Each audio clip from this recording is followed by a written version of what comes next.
In 2014, a 30-year-old woman was worth more money than the CEO of Apple. Her company was going to change medicine forever. 5 years later, she was facing 20 years in prison. This is the story of Elizabeth Holmes and the biggest lie in Silicon Valley history. Elizabeth Holmes was only 19 years old when she dropped out of Stanford University. She had a bold idea, a machine that could run hundreds of medical tests using just a single drop of blood. No more needles, no more waiting days for results. She founded her company in 2003 and called it Theranos, a mix of the words therapy and diagnosis. Investors loved her vision. She wore black turtlenecks, just like Steve Jobs, and spoke in a deep, calm voice that impressed everyone in the room. By 2014, Theranos was valued at $9 billion.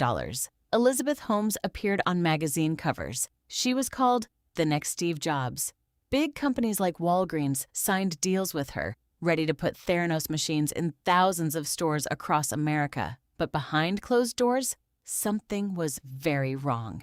The machine, nicknamed Edison, didn't actually work. It gave wrong results again and again. Instead of admitting the problem, employees say Elizabeth told them to use other companies' machines and pretend the results came from Theranos technology. In 2015, a journalist named John Carreyrou started investigating. Former employees agreed to talk to him even though they were afraid. He discovered the truth. The technology was fake. Patients had received false medical results, some of them dangerously wrong. When the article was published, everything collapsed. Investors pulled their money out. Walgreens ended the partnership. The company's value dropped from $9 billion to zero. In 2022, Elizabeth Holmes was found guilty of fraud. She was sentenced to more than 11 years in prison. Today, Theranos no longer exists, but the story remains one of the biggest warnings in business history, a lesson about ambition, lies, and the danger of believing your own story too much. So, what do you think? Was Elizabeth Holmes a criminal or just someone who believed too much in her own dream?